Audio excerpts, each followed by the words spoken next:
होते जा रहे हैं। हमें पीने से और जीव जंतु भी बीमार हो रहे हैं।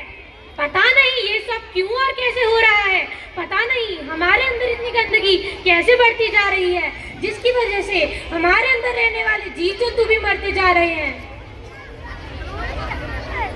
अरे अरे जरा देखो, हमारा रंग कितना काला पड़ता जा रहा है।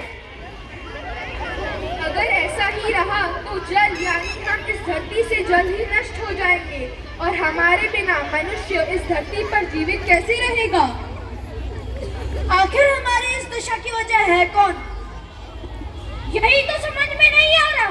हम तो जल है, सबको जीवन देते हैं। कौन है जो हमें नष्ट करना चाहता है? अरे अरे सुना तुमने, हमारा जंगल और छोटा हो रहा है। हाँ सुना, और यह देख भी रहा हूँ कि यह जंगल अब हम सब पशु पक्षियों के लिए बिल्कुल सुरक्षित नहीं रहा। क्यों? अरे हमारे जंगल से कई जानवर गायब हो गए हैं। तुम्हें पता है, शेर चाचा की तबीयत बहुत बिगड़ गई है। अब हमें इस नदी से पानी पीना बंद करना होगा। अरे चिड़िया बेटी, तुम क्यों रो रही हो? बंदर मामा, जिस पेड़ पर मेरा घर था, वह पेड़ ही गायब हो गया है। मुझे तो लगता है हमें यह जंगल छोड़कर ही चले जाना चाहिए। ना तो यहाँ का पानी साफ है और बाहर से बहुत लोग यहाँ पर आने भी लगे हैं। पर जंगल तो हमारा घर है, हम इसको छोड़कर कहाँ जाएंगे? आखिर ये सब हो ही रहा है हमारे साथ। क्या कर रहा है ये सब? अरे अरे बाकी सब पेड़ कहाँ गए? कुछ लोग आए थे और आधे से ज्यादा पेड़ों को काट कर चले गए। लगता है अगला नंबर हमारा ही होगा, इसलिए हम सबको सतर्क रहना पड़ेगा। और ये लोग हैं कौन? आखिर हम पेड़ों में किसी का क्या बिगाड़ा है? अगर हमें ऐसे ही काटते रहे तो इस धरती पर मनुष्य जीवित कैसे रहेंगे? हमने से आधे से ज्यादा पेड़ तो प्रदूषण के कारण बढ़ते जा रहे हैं और बाकी जो बचे हैं वो कटते जा रहे हैं। हमारे साथ ऐसा कर कौन रहा है और क्यों? हमें जानना ही होगा।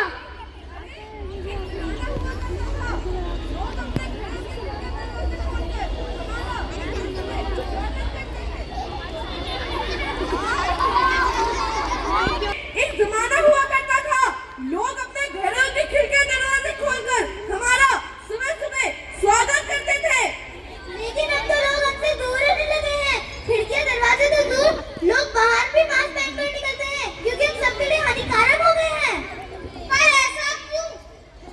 क्योंकि अब हमारे अंदर की शुद्धता खत्म हो चुकी है और लोगों का मानना है कि हम यानी हवा बहुत जहरीली हो चुकी है। लेकिन हमें हुआ क्या है? हम पूरी तरह प्रदूषित हो चुके हैं। लेकिन हमें ऐसा हुआ क्या है? कौन कर रहा है ये सब? इसकी वजह जानना बहुत जरूरी है, क्योंकि हमारे बिना लोग सांस नहीं ले पाएंगे और सब नष्ट हो जाएगा। हाँ, अगर हमारी यही दशा आई तो सब नष्ट हो जाएगा। हमें इसकी वजह की जड़ तक पहुंचना होगा। खुद को यानी हवा को प्रदूषित होने से बचाना होगा। पता नहीं बेटे को क्या हो गया है, वजह से परेशान हो गई हूँ। माँ, फैक्ट्री में बहुत वेस्ट इकट्ठा हो गया है। क्या करें, कहाँ डिस्पोज करें? अरे कहाँ क्या, जैसे हमेशा करते हैं। मैंने सारी सेटिंग कर ली है, सारा वेस्ट नदी में बहा दो।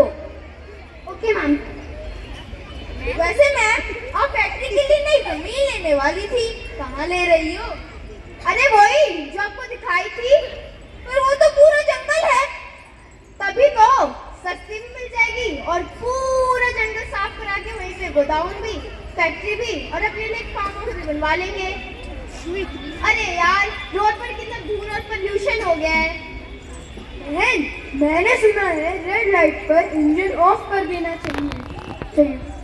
अरे भाई, हम ऐसे कंजूसों वाले काम नहीं करते, पेट्रोल ही तो लगता है और डलवा लेंगे। नहीं दीदी, ऐसा करने से एयर पोल्यूशन कम होता है।